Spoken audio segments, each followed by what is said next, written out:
We have done factoring, we have done grouping, we have done quadratic formula. It is final lesson, finishing the square.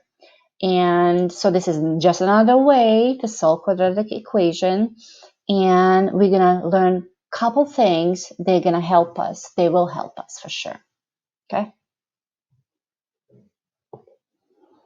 Here's our quadratic equation. X squared plus 6x plus 5 is equal to 0. Before we start working on that, look at the red color right here. Here's our perfect square. A plus b squared is same as a squared plus 2ab plus b squared.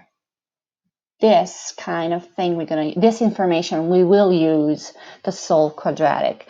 But before we do that, to finish the square, anytime we finish the square, we would like to rearrange this standard form into a little bit different form to help us out. So technically all I took C and moved it on the other side of equation. Oops, on the other side of equation. Let's go to the sidebar again. I'm looking at quadratic equation, or should I say trinomial, that has ax squared plus bx plus c. Yeah, this is c.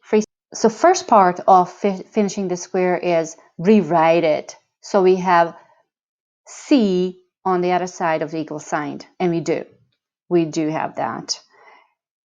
Next part is looking at b. Look at this b.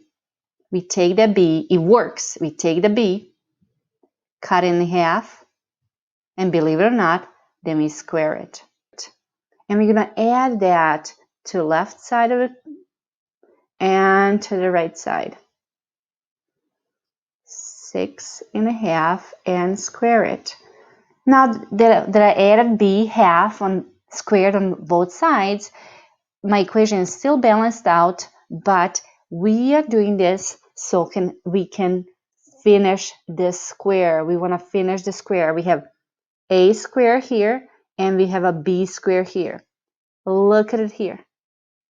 We have a square and a b square. And to factor it out, this is what we end up with. So we're going to use that knowledge and apply this in our equation. Here it is. All we did is clean up. X squared plus 6x plus 3 squared.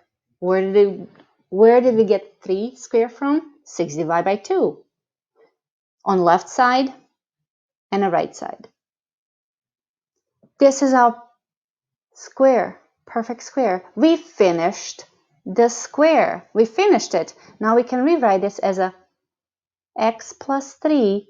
That's going to be squared. That is right. We finally finished the square. That's the only trick. Take a b, cut it in half, square it, and then add it to the left and right side. Then you can easily make a perfect square. Let's clean this up. -5 plus 9. What we have here is, hold on, let me change this. The equal sign is a little bit wicked. There it goes. What we have here is perfect square on the left, and we have a square on the right as well. So we have 2 squares. All I have to do now is you square them out. Here's a square root. Square root of the left side, square root of the right side, because what we do to the left, we do to the right. So we have x plus 3 equal plus and minus 2. In the first case, we're going to have that x plus 3 is positive 2. And the second case is going to be x plus 3 is negative 2.